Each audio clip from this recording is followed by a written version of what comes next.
एक समय की बात है। एक छोटे से गांव के किनारे घना जंगल था। गांव के लोग उस जंगल में जाते तो थे, लेकिन सबसे भीतर का हिस्सा सबको डराता था।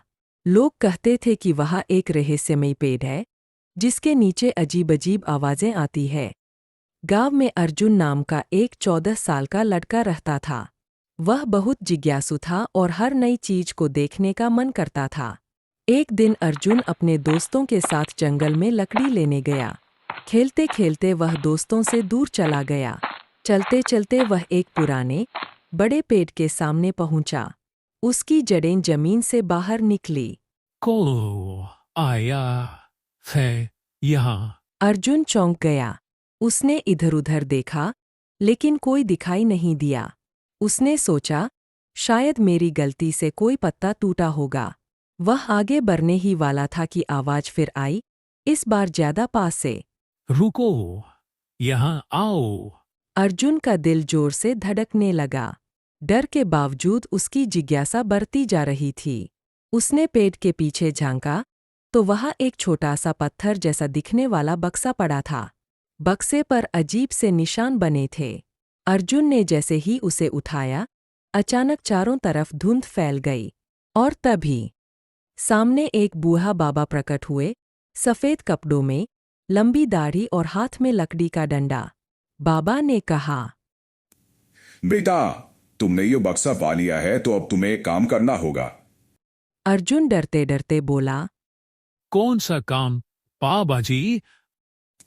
इस बक्से में जंगल की जान है। अगर ये गलत हाथों में चला गया तो पूरा जंगल बर्बाद हो जाएगा। एक दुष्ट शिकारी इस बक्से को ढूंढ रहा है। तुम्हें इसे सूरज ढलने से पहले पहाड़ की चोटी पर ले जाकर रखना होगा, वरना सब खत्म हो जाएगा। अर्जुन ने हिम्मत दिखाई और बोला, ठीक है बाबा जी, मैं करूंगा।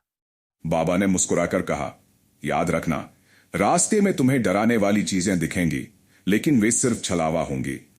अर्जुन ने बक्सा उठाया और पहाड़ की ओर चल पड़ा। रास्ते में उसने देखा, पेड़ अपने आप हिलने लगे, झाड़ियों से अजीब आंखें चमक रही थीं और कहीं से शेर की दहाड़ सुनाई दी। अर्जुन डरते हुए भी आगे बढ़ता रहा। अचानक एक विशाल काला साया उसके सामने आ गया।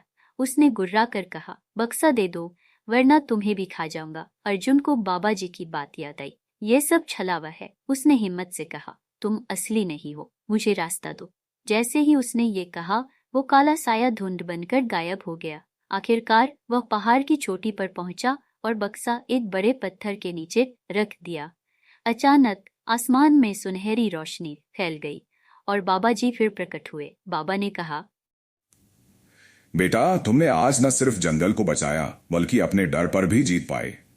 बाबा ने आशीर्वाद देकर उसे गांव वापस भेज दिया।